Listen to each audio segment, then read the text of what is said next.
हमारे समाज के बच्चों को, जो छात्र छात्राएं हैं, उन्हें जाति के आधार पर भेदभाव झेलना पड़ता है और जब वो मानसिक रूप से ज़्यादा प्रताड़ित किए जाते हैं तब वो मजबूर होते हैं आत्महत्या करने।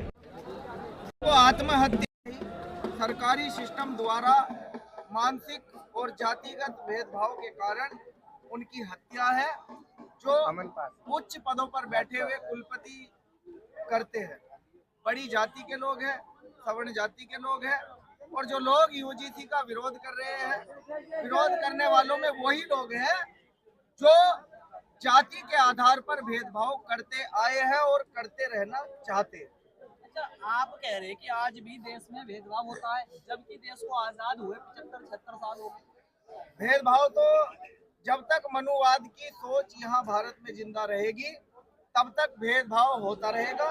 अगर आप चाहते हो कि यहाँ जाति के आधार पर भेदभाव और छुआछात खत्म हो जाए तो मनु की सोच को मिटाना पड़ेगा, और मनु की सोच को मिटाने का एक ही रास्ता है, वो है अम्बेडकरवादी सोच।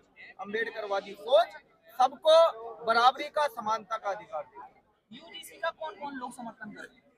यूजीसी के समर्थन में वही लोग हैं जो बलात्कार करने के बाद ये चाहते हैं कि उन्हें पुलिस सजा ना दे, उनके ऊपर कोई कार्यवाही ना हो।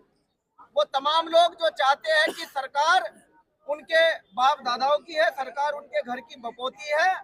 वो लोग जो अन्याय करते हैं जाति देखकर, जो बहन बेटियों पर गंदी नजर रखते हैं, जो नीची जाति के कमजोर तबके के लोगों को शोषण करने पर, शोषण सहने पर मजबूर करते हैं, वो लोग यूजीसी के विरोध में हैं। और वो लोग, आप जानते हैं कि वो लोग कौन है, जो हजारों साल से इस देश में जाति व्यवस्था के आधार पर उच्च बने रहे, ऊंची जाति के बने रहे। उन्हीं जातियों में कुछ लोग आज यूजीसी का विरोध कर रहे हैं और हम यूजीसी के समर्थन में हैं। अगर नरेंद्र मोदी जी देश के अच्छे प्रधानमंत्री हैं तो जैसे उन्होंने एमएसपी को पास किया, जैसे उन्होंने एनआरसी लागू की, वैसे ही वो यूजीसी लागू करके दिखाए। नहीं तो वो बेकार है, वो सिर्फ हिंदू धर्म की सोच रखते हैं, ऊंच नीच का भाव उनकी मन में। अच्छा, यहाँ देखा जा रहा है लड़ाई 15 और 85 की है। 15% लोग रोड पर आए, यूजीसी पर रोक लगा दी, 19 तारीख को उसकी सुनवाई होगी। अब 85% देखा जा रहा है लगातार रोडों पर है। नहीं, ये किसने कहा 15% लोग रोड पे? आंदोलन 15% लोगों ने देश की धनधरती पे कब्जा किया हुआ, देश की न्यायपालिका, देश की विधायिका, इन तमाम जो देश के 4 पिलर हैं, उन चारों पिलरों पे उन 15% लोगों का कब्जा है।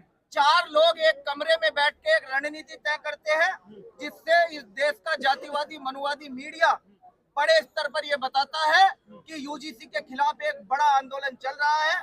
10-15 लोग सड़कों पर आए, नारेबाजी की, और ये पुलिस, ये सरकार उनके समर्थन में उनके साथ चलती रही। ये 10-15 लोग सिर्फ विरोध कर रहे हैं, 15% लोग विरोध में नहीं है। उन 15% की इतनी हैसियत नहीं कि वो सड़कों पे आके हमारा सामना कर सके। वो पीछे के दरवाजे से, वो सत्ता के दरवाजे से, वो सत्ता के गलियारे से हमारे अधिकारों को छीन रहे हैं। हम ये होने नहीं देंगे। हम देश के संविधान को मानने और बचाने वाले लोग हैं। हम सड़कों पर आकर, जब हमारी संख्या संसद में कम है तो हम सड़कों पर विरोध करेंगे, और अगर बहुजन